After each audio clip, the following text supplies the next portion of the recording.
কথা বলে যাচ্ছি, যারা আহলে সুন্নাত ওয়াল জামাতের সঙ্গে দীর্ঘদিন জড়িয়ে আছো, এই বিপদে তোমার ভাই তোমাকে ছেড়ে দেবে না। তুমি যদি থাকো সদস্য হয়ে বইটালি আমার সঙ্গে দেখা করো, আমি আপ্রাণ চেষ্টা করব তোমার হয়ে সমস্যা সমাধান করা। কথা মাথায় ঢুকছে না? ঢোকে না? কারণ আমার যতটুকু ক্ষমতা, আমার একটা ছোট্ট জিনিস আছে, কথা বুঝে আসছে না? এইটুকু তোমার হয়ে আমি বলতে পারি। বাকি বাপ গাল অনেক খেয়েছি বুঝানো দিকে। আমি বলেছিলাম একটা দিন আসছে মসজিদ মাদ্রাসা চলে যাবে।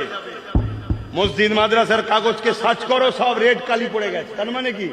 1 নম্বর খতিয়ান। 1 নম্বর খতিয়ান মানে সরকারের হাতে চলে গেছে। সরকার চালাবে, সরকার চালাবে।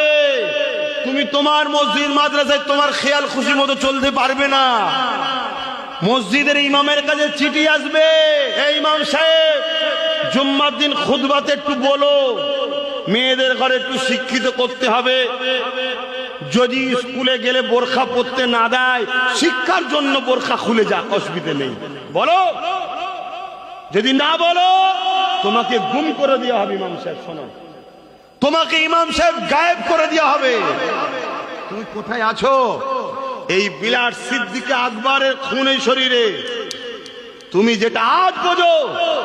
আলহামদুলিল্লাহ, আমার আল্লাহ সেদিন আমাকে 5, 6, 10 বছর আগে থেকে বুঝাচ্ছে, তাই চিল্লাচ্ছি। কি দরকার ছিল? আরো 50 জনের মতো আমিও তো প্লেন লঞ্চ করে চলে যেতে পারতাম। আল্লাহ কি এলাহান দেয়নি? আল্লাহ তো দিয়েছে। দুটো ওয়াকিয়া ঘটনা বলে তো চলে যেতে পারতাম।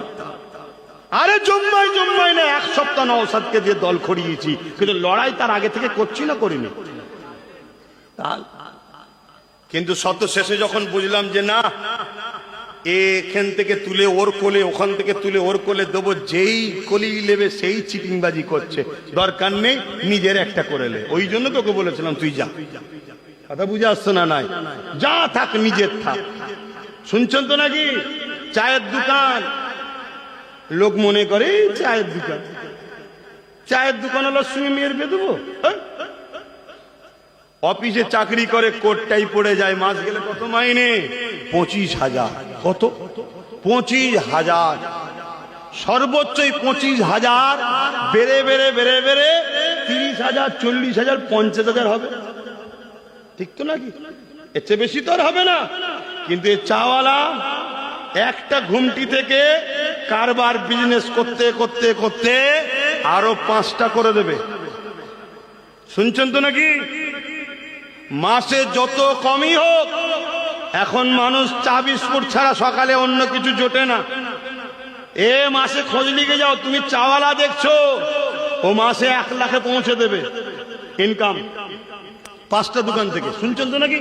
আর তার থেকেও বড় বিষয় মাথায় ঢুকাও, তুমি যার কোম্পানিতে চাকরি করলে, তুমি রিটায়ার হওয়ার পর ওই জায়গায় তোমার ছেলে চান্স নাও পেতে পারে, কিন্তু এই 5টা দোকানের মালিকই হলো তোমার ছেলে।